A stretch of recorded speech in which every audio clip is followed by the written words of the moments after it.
إن الحمد لله والصلاة والسلام على نبينا محمد وعلى آله وصحبه أجمعين أعوذ بالله من الشيطان الرجيم بسم الله الرحمن الرحيم قال الله تعالى في كلامه المجيد وفرقانه الحميد يا أيها الذين آمنوا كتب عليكم الصيام كما كتب على الذين من قبلكم لعلكم تتقون الآية বাংলাদেশ জামাত ইসলামী ৫ নং শাখারিকাটি ইউনিয়ন কর্তৃক আয়োজিত আজকের এই ইফতার ও দোয়া অনুষ্ঠানের সম্মানিত সভাপতি, সম্মানিত প্রধান আলোচক, আমন্ত্রিত অতিথিবৃন্দ এবং আমার সামনে উপবিষ্ট আমার প্রাণপ্রিয় ভাইয়েরা, আসসালামু আলাইকুম ওয়া রাহমাতুল্লাহি ওয়া বারাকাতুহু।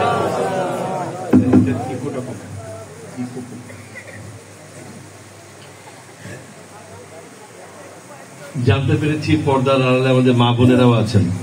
আমাদের মা বোনদের জন্য আমি আমার অন্তরের অন্তঃস্থল থেকে সালাম জানাচ্ছি, শুভেচ্ছা জানাচ্ছি, মোবারকবাদ জানাচ্ছি, ওয়েলকাম করছি, সুস্বাগত জানাচ্ছি। সম্মানিত ভাইয়েরা, আমরা এমন একটি সময় পার করছি যে সময়টাতে ঈমান নিয়ে বেঁচে থাকাটাই একটা কঠিন কাজ, ঠিক না ভাই? কঠিন কাজ। আপনি এখন শয়তানের ওয়াসওয়াসায় পড়তে গেলে ঘর থেকে বের হতে হয় না। শয়তান আমার পকেটেই থাকে। কোথায় থাকে? কেমনে? আমি মাঝে মাঝে বলি, আসলে আমরা যারা কথা বলি আমাদের কথা বলার কোনো দরকারই নেই, কারণ আপনারা সব জানেন।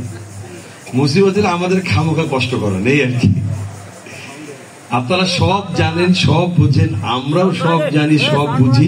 অসুবিধা একটা, সেটা হলো আপনারাও আমল করেন না, আমরাও আমল করি না। আমাদের আমলের জায়গাটাতে ঘাটতি, কিন্তু সব জানি, আমরা সবাই বুঝি। কারণ আলহামদুলিল্লাহ এই ভূখণ্ডে ইসলামের দাওয়াত নিয়ে আমাদের হক্কানি আলেমেরা, পীরেরা, বুজুর্গেরা যে পরিমাণ মেহনত করেছেন, এই ভূখণ্ডের কোন একটি পরিবার ইসলামের দাওয়াত পৌঁছাতে মনে হয় আর বাকি নেই। কিন্তু তারপরেও দেশে ইসলাম কায়েম হয় না, এটি বড় সমস্যা। তারপরেও এ দেশে ইসলাম কায়েম হয় না। কেন হয় না? ওই যে আমাদের আমলের সমস্যা। আমরা বুঝি, খেয়াল করেন, আমরা বুঝি এবং জানি সুদ খাওয়া হারাম আর সুদ দেওয়া হারাম। সুদের সাক্ষীদাতা আর সুদের দলিল লেখক আর সুদদাতা গ্রহীতা, এই 4 শ্রেণীর মানুষের উপরে আল্লাহর লানত। এরপরেও কিন্তু আমরা সুদের ব্যবসায় জড়িত হই, সুদ দেই, সুদ নেই। ঘুষ নেওয়া হারাম, দেওয়া হারাম। আমরা ঘুষ ছাড়া কোনো কাজই করি না। তাহলে আমরা জানি সব, কিন্তু আমল করি না। আমল করি না বলেই আমাদের কাজে বরকত হয় না, আর বরকত হয় না বলেই আমরা এটার বাস্তব রূপটা সমাজে দেখতে পাচ্ছি না। আমরা যদি সত্যিকারে আমলদার হতাম, তাহলে আমরা এই অন্যায়গুলির প্রতিরোধ করতাম। আর অন্যায়গুলি যদি প্রতিরোধ করতাম, তাহলে আরো বহু আগে ইসলাম বাংলাদেশে কায়েম হয়ে যেত। কিন্তু আমরা পাচ্ছি না। দেখেন, 5 তারিখের পরে আমরা এত সুন্দর একটা পরিবেশ পেয়েছি। আমি তো বলি এভাবে, দেখেন এই যে ব্যানারটা, কি লেখা? ইফতার ও দোয়া মাহফিল, অতিথি অমুক, আয়োজনে কি নাম? আয়োজনে কি নাম? বাংলাদেশ জামাত ইসলামী। আপনারা যে দাওয়াত দেওয়া হয়েছে, জামাত ইসলামীর নামে দাওয়াত দিয়েছেন আপনাদেরকে। আচ্ছা, 5 তারিখের আগে এরকম একটা মজলিস করে জামাত ইসলামীর নামে আপনাদেরকে ডাকা হবে আর আপনারা আসবেন, এরকম কোন বীর পুরুষ ছিলেন? আমিও ছিলাম না, কারণ আমি আসতেই তো পারতাম না। আর আপনারা দাওয়াত যদি দেওয়া হতো, আপনারাও হয়তো কেউ আসতে পারতেন না, অথবা কেউ মানের ভয়ে, জানের ভয়ে আসতেন না। এটাই বাস্তবতা। এই যে ব্যানারে বাংলাদেশ জামাত ইসলাম, এরকম প্রকাশ্যে একটা ব্যানার নিয়ে আমরা প্রোগ্রাম করতে পারবো, চিন্তা করেছেন? তাহলে 5 তারিখ আমাদেরকে এই সুযোগটা দিয়েছে। আজকে আমরা প্রকাশ্যে ইসলামের কথাগুলি বলতে পারছি। আজকে এখানে আমরা বসি, আমাদের মনে ভয় নাই যে পুলিশের একটা সাইরেন বাজে, প্যাঁপু করবে আর আমরা দৌড় দিয়ে পলা যাবো। আজকে আমাদের সামনে কোরআন থাকলে আমরা ভয় পাই না, ইসলামী সাহিত্য থাকলে ভয় পাই না। কেন? কারণ আমরা জানি যে পুলিশ এসে ইসলামী সাহিত্যকে জঙ্গি বই বলে আমাদেরকে ধরায় দেবে না। আগে মুসলমানদেরকে ধরতো বাসা বাড়িতে, কোরআনের বাংলা তাফসীর এইটা তার বাড়িতে পাওয়া গেছে, পত্রিকা রিপোর্ট ছাপাইতে জঙ্গি বই পাওয়া গেছে। এই তো বাংলাদেশ ছিল, এই বাংলাদেশটাই তো ছিল। সেই বাংলাদেশ থেকে আজকে আমরা এই বাংলাদেশে এসেছি। তাহলে এই বাংলাদেশ যে আল্লাহ তাআলা আমাদেরকে দান করলেন, সে আল্লাহ তাআলা শুকরিয়া আদায় করবেন না? শুধু আলহামদুলিল্লাহ বলে হবে?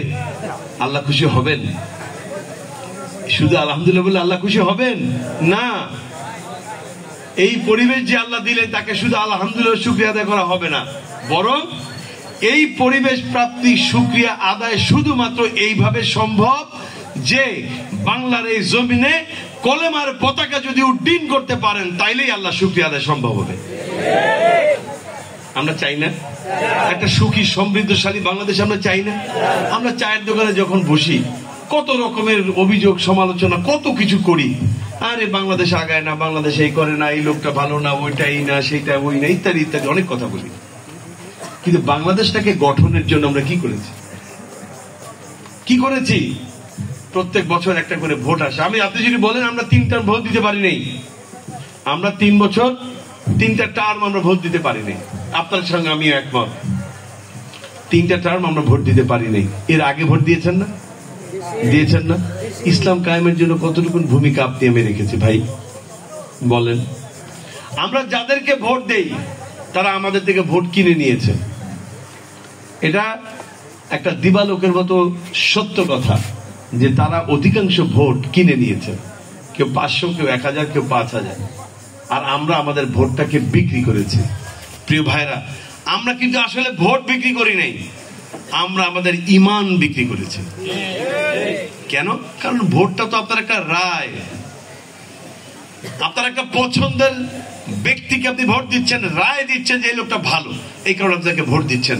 অথচ আপনি জানেন এই লোকটা টেন্ডারবাজ, আপনি জানেন এই লোকটা চাঁদাবাজ, আপনি জানেন এই লোকটা জনগণের সম্পদ আত্মসাৎ করে, আপনি জানেন এই লোকটা এতিমের সম্পদ লুটেপুটে খায়, আপনি জানেন এই লোকটা মসজিদের সভাপতি হওয়ার পরেও মসজিদের দান বক্সে টাকা লুটে খায়, আপনি জানেন যে এই লোকটা আর এক লোকের জমির আইল ঠেলে খায়, আপনি জানেন এই লোকটা খাদ্যে ভেজাল দেয়, আপনি জানেন এই লোকটা সুদ খায়, তারপরও আপনি এই লোকটাকে ভোট দেন।